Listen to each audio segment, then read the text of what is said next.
Victor को एक symmetry में समर जॉब मिलती है। ये उसके टाइप का जॉब नहीं था, बट उसे पैसों की ज़रूरत थी। और वहाँ का जो केयर टेकर है वो उसके डैड का दोस्त है, इसलिए उन्होंने उसे कन्विंस किया कि वो वहाँ जॉब करे। पर उसे डेड बॉडी से बहुत डर लगता था। उसे बहुत अजीब लगता था वहाँ काम करते हुए। अभी 1 हफ्ता हो चुका था उसे, पर अभी भी वो लाश देखकर एकदम से घबरा जाता था। पर इतना शुक्र है कि उसे डेड बॉडीज के ज़्यादा पास नहीं जाना पड़ता था। नॉर्मली उसे वहाँ बस साफ सफाई करनी पड़ती थी, कब्र खोदनी पड़ती थी, घास काटनी होती थी और कभी कभी कॉफिन्स को पॉलिश करना होता था। डेड बॉडीज को प्रिपेयर करने का काम उसके बॉस का था।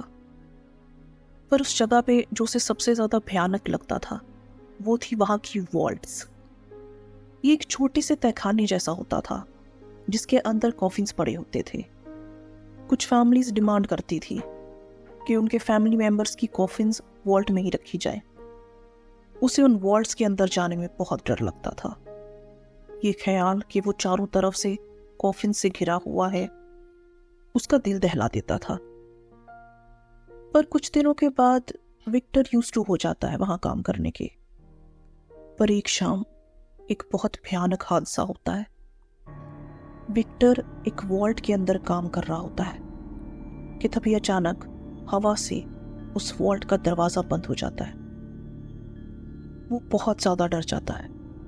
एक तो वो लाशों से घिरा हुआ है और ऊपर से कोई उसकी मदद करने के लिए भी वहां नहीं है। उसका नाइटमेयर सच हो चुका था। वो चिल्लाता है पर कोई फायदा नहीं। उसके बॉस का घर वहां से थोड़ी दूर है, वो उसे सुन नहीं पाएगा। उसे अंदर फंसे हुए 1 घंटा हो चुका था। अब वो सोचता है कि उसे वहां निकलने के लिए कोई ना कोई रास्ता ढूंढना पड़ेगा। वहां एक विंडो थी। वो सोचता है कि वो वहां से कूद के बाहर जा सकता है, पर वो विंडो बहुत हाइट पे थी। वो वहां पहुंच नहीं पा रहा था। उसे एक आइडिया आता है। वो वहां पड़े हुए कॉफिन्स को एक के ऊपर एक स्टैक कर देता है, जिनके ऊपर चढ़ के वो विंडो तक पहुंच सकता है। वो ऐसा ही करता है और विंडो तक पहुंच जाता है। पर जैसे ही वो बाहर जाने वाला था, उसके वेट से कॉफिन का ढक्कन टूट जाता है। टूटी हुई लकड़ी और कीले उसके पैर में घुस जाती हैं। उसे बहुत पेन होता है और उसका बैलेंस भी बिगड़ जाता है। वो कॉफिन से गिरने ही वाला था, पर वो जोर से खिड़की को पकड़ लेता है। पूरा जोर लगा के वो उस खिड़की से बाहर चला जाता है। बहुत मुश्किल से लंगड़ाते हुए वो अपने बॉस के घर तक पहुंच जाता है। केयरटेकर बाहर आता है और लड़के को अपनी जख्मी टांग के साथ बैठे हुए देखता है। बिना टाइम गवाए वो झट से उसे कार में हॉस्पिटल लेके जाता है। हॉस्पिटल में डॉक्टर उसके जख्म को साफ करते हैं, उसे ध्यान से देखते हैं और फिर पट्टी करनी शुरू करते हैं। डॉक्टर उससे पूछते हैं कि उसे ये चोट कैसे लगी। विक्टर उन्हें बताता है कि लकड़ी के कुछ पीसेस उसकी स्किन में घुस गए, उसकी वजह से उसे चोट लग गई। पर डॉक्टर कुछ कंफ्यूज दिखता है। उसने विक्टर को बताया कि ये चोट उसे लकड़ी से नहीं लगी, ये इंसानी दांतों के निशान है।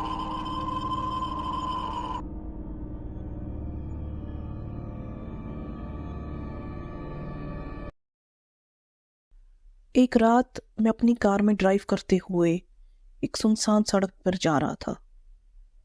ये सड़क पहाड़ी इलाके में थी, इसलिए इसके जो टर्न्स थे बहुत डेंजरस थे। अंधेरा हो चुका था और ऐसा लग रहा था कि जल्द ही बारिश भी शुरू हो जाएगी। मैं बहुत घंटों से लगातार ड्राइव कर रहा था, इसलिए मेरी आंखें भारी होने लग गई थी। अब जागना बहुत मुश्किल हो गया था। कुछ देर ड्राइव करने के बाद मुझे दूर से एक आदमी सड़क पे खड़ा हुआ दिखाई दिया। वो लिफ्ट मांग रहा था। मुझे उसके लिए बुरा लगा कि इतनी सुनसान जगह पर उसे कौन लिफ्ट देगा, इसलिए मैंने उसे लिफ्ट दे दी। वो कार में आके बैठ जाता है और मुझे थैंक्स करता है। फिर हम बातें करना शुरू कर देते हैं। मेरी कार खराब हो गई थी, मुझे लगा शायद मुझे सारी रात में ही रुकना पड़ेगा, पर आपने मुझे lift they the. Thank you so much. वैसे आप यहाँ क्यों नहीं लगते? जी नहीं, मैं यहाँ का नहीं हूँ। आपको पता है ये सड़क बहुत बदनाम है। एक तो ये बहुत डेंजरस है और यहाँ बहुत सारे एक्सीडेंट हो चुके हैं। ओह सच में? पर मुझे तो ऐसा कुछ डेंजरस लग नहीं रहा यहाँ पर। जरूरी नहीं जो दिखता है वही सच हो। यहाँ बहुत सारे लोगों ने अपनी जान गंवाई है और उनमें से ज्यादातर तो कार एक्सीडेंट में भी नहीं मरे थे। लोगों का कहना है कि ये रोड हॉन्टेड है। अब बारिश होनी शुरू हो गई थी। थोड़ी देर ड्राइव करने पर मुझे सड़क पर एक औरत दिखाई देती है। थोड़ा पास से देखने पर ये एक खूबसूरत सी लड़की थी जो कि बारिश में बुरी तरीके से भीग चुकी थी। मैंने उसे लिफ्ट देने के लिए अपनी गाड़ी रोकी, पर मेरी गाड़ी बहुत स्पीड में जा रही थी, इसलिए वो एकदम उसके सामने जाके नहीं रुक पाया। उसे थोड़ा आगे जाके रुकी, लेकिन अचानक से मेरे साथ वाला आदमी चिल्लाने लग गया। नहीं, ये एक छलावा है, गाड़ी मत रोकना, आईने में इसका चेहरा देखो। जो मैंने मिरर में देखा उससे मेरी रूह कांप गई। उस खूबसूरत औरत की जगह एक बहुत ही डरावनी सी बुजुर्ग औरत थी। उसका चेहरा सड़ चुका था। हम दोनों ये देखते ही जोर से चिल्लाए और मैंने पूरी स्पीड से वहां से गाड़ी भगाई। जब तक हम अगले शहर तक पहुंच नहीं गए, न मैंने रास्ते में गाड़ी रोकी न पीछे मुड़ के देखा। जैसे ही हम अगले शहर पहुंचे, मैंने उस आदमी को एक गैस स्टेशन पे उतार दिया। मेरी जान बचाने के लिए मैंने उसका शुक्रिया अदा किया। मुझे नहीं लगता मैं जिंदगी में कभी भी दोबारा उस सड़क पर से दोबारा कभी भी जाऊंगा।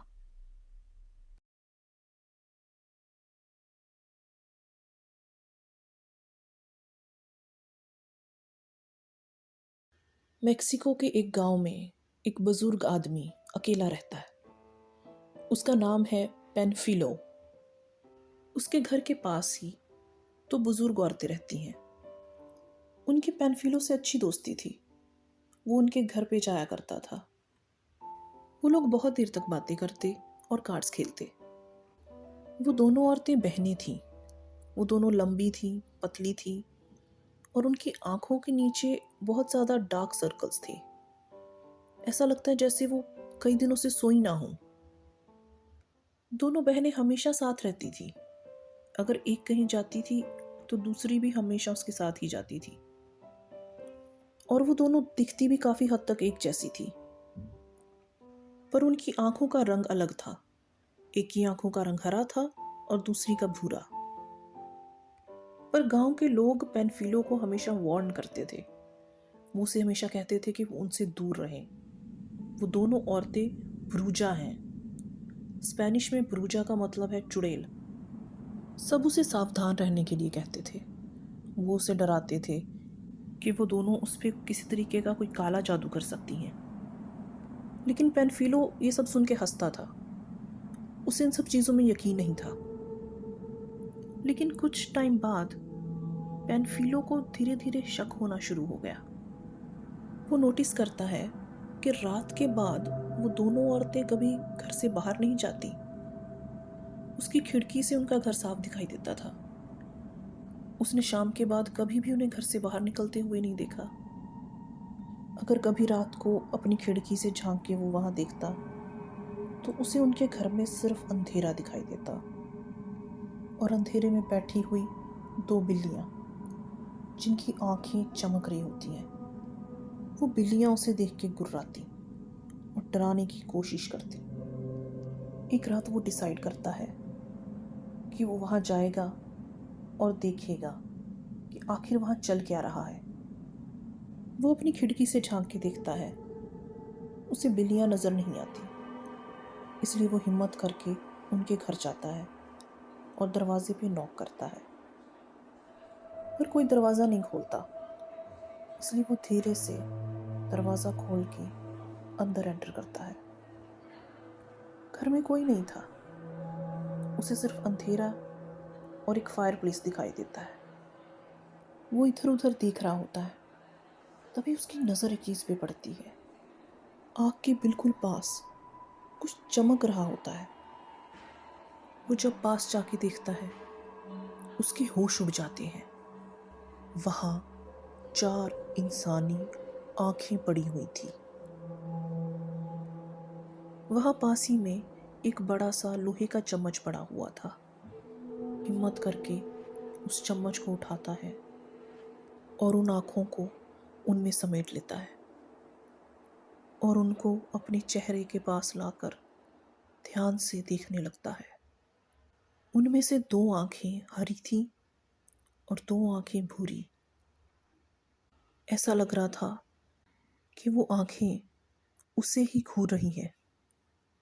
पेनफिलो की डर से हालत खराब हो रही थी। तभी अचानक वो आँखें हिलती हैं। ये देख के मानो उसे झटका लगा हो और उसका हाथ इतनी जोर से हिलता है कि वो आँखें आग में गिर जाती हैं। वो बहुत कोशिश करता है उन्हें आग से बाहर निकालने की, पर कोई फायदा नहीं। वो पूरी तरीके से जल जाती है। तभी अचानक से 2 बिल्लियां गुर्राते हुए उसके सामने आ जाती हैं और देखते ही देखते उस पर अटैक करती हैं। उसे बुरे तरीके से नोचने लगती हैं। पेनफिलो बहुत डर जाता है।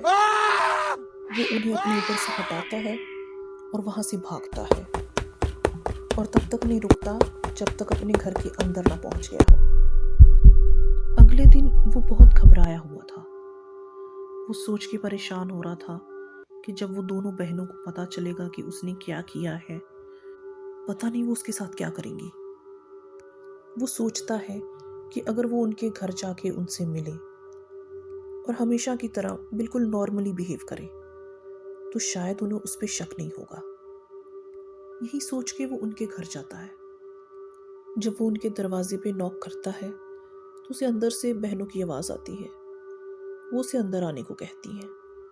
वो दरवाज़ा खोल के धीरे से अंदर जाता है। अंदर जाके वो देखता है कि दोनों बहनें फायर प्लेस के सामने बैठी हुई हैं, पर उनकी पीठ उसकी तरफ है, इसलिए वो उनका चेहरा नहीं देख पाता। उनमें से एक बहन कहती है, आज हम बिजी हैं पेनफिलियो, आज हम तुम्हारे साथ कार्ड्स नहीं खेल सकते। फिर उसकी नज़र फर्श पे पड़ती है।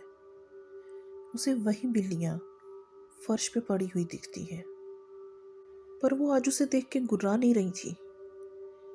पेनफिलो पास जाके देखता है। वो देख के डर जाता है। उन बिल्लियों की आंखें नहीं थी। तभी वो दोनों औरतें उसकी तरफ देखती हैं। पेनफिलो की डर से जान निकल जाती है। उन औरतों की आंखों की जगह बिल्लियों की आंखें लगी हुई थी। पेनफिलो तेजी से वहां से भाग जाता है। उस दिन के बाद उसने कभी भी उन औरतों से दोबारा बात नहीं की। वो हमेशा अपने दरवाजे खिड़कियां लॉक रखता और रात के बाद कभी भी घर से बाहर नहीं निकलता।